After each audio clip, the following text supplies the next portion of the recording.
Hi guys, Droid here. I wanted to do a little video to explain the differences between the MicroPod, this is a device I produce, in comparison to the Rempods and all those kind of Rempods that are out at the minute. As you can see, they're super expensive. If you want a kind of cheap Rempod, I would probably recommend just go on eBay and look for the sort of door handle alarms. These work in the exact same way as a Rempod would, except it will only buzz. It only makes one tone. If you do want to build your own Rempod, all you really need is one of these little things, which is a Mad Labs Junior Theremin kit. Obviously, you have to assemble them, but it's very basic electronics here. There's nothing really complex about it.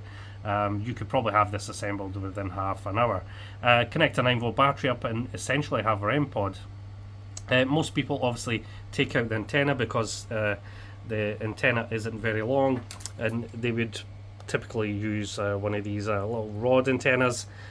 Put that inside a little enclosure, and there you go, you have yourself a little Rempod. Now, how Rempods work is they emit basically an electromagnetic field around the antenna.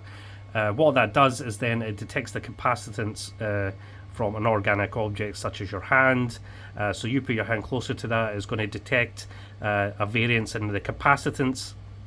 These little chips are responsible for that, and essentially what that does is it relays that capacitance into an audible tone, and it will then flash the lights depending on how close you put your hand to there. These are also very susceptible to radio frequencies, so if you do have like a walkie-talkie, for example, it will set that off from a great distance away. So hence why there is a lot of controversy around these little Rempods, because they are in fact easy to fake evidence. You can simply have a walkie-talkie nearby and pretend it's responding to your questions, for example. Now, Rempods used properly, away from electronics and obviously walkie-talkies, yeah, sure, they could be a great way to detect some kind of happenings around the device, if you like. So yeah, that's basically how a little Rempod works. Here we go, some little... I just did a Google search for Rempod here. As you can see, a bunch come up. Some of them quite pricey, some of them are a little more modest in price, of these handmade ones. But as you can see, the more official kind of Rempods are very expensive. I'm not sure these ones are actually using the Junior Theremin, because they do have other buttons in place. I'm sure these are using a custom board with a custom software installed. But for a very cheap Rempod, you don't need to buy the ones that are already pre-made for you. You can easily convert these with a little rod antenna. They're very, very easy to convert.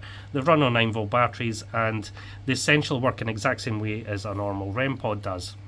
Put your hand close to that, and it's detecting the capacitance, obviously, and then it will play the buzzer. The only downside with these, it only has one tone. They are typically super loud as well. So yeah, that's something to be aware of. But there's nothing stopping you changing the buzzer out if you don't want it that loud, for example.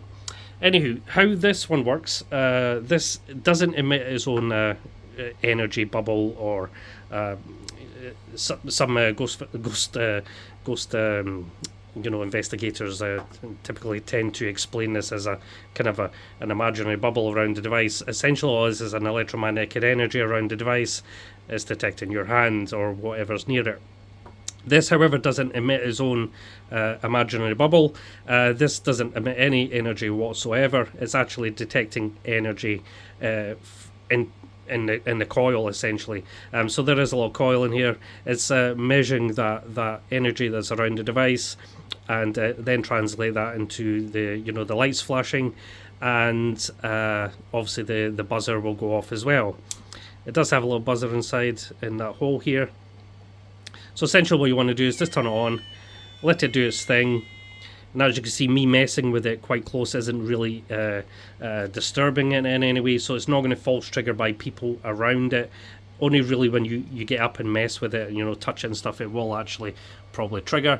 As you can see, it's responding to the electromagnetic energy from this wall socket here. Obviously, the closer I put it, the higher pitched it is. It's also very susceptible to static fields, so little polythene bag test, give a little rub on your hair and it will also detect static energy as well. So essentially anything electromagnetic or static energy in very close to this device, it will set it off. Apart from that, nothing really messes with it. So you can have this example on top of my computer here, on top of the keyboard here.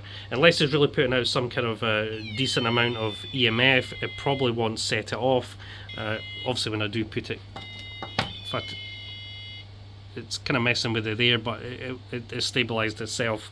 So unless you are like physically really up close to something that is producing EMF, it won't really trigger it.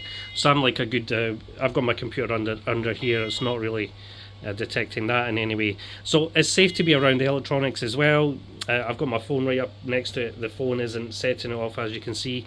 I don't have flight mode on or anything like that. It is actually right up next to that. It's not triggering it. So it is designed not to false trigger. It's designed not to false trigger by electronics and people moving in the vicinity. It will only really respond to a good amount of EMF and obviously static electricity. So yeah, that is just a little explanation how these both compare. If that you find that useful to you, that is entirely up to you. But yeah, these are rechargeable on-off switch here, very simple to use. They're very sturdy as well, they're well made, and yeah, you're not going to have any problems with these. Okay, so anywho, I'm going to leave that there and I'm going to catch you guys in the next one. Bye then now.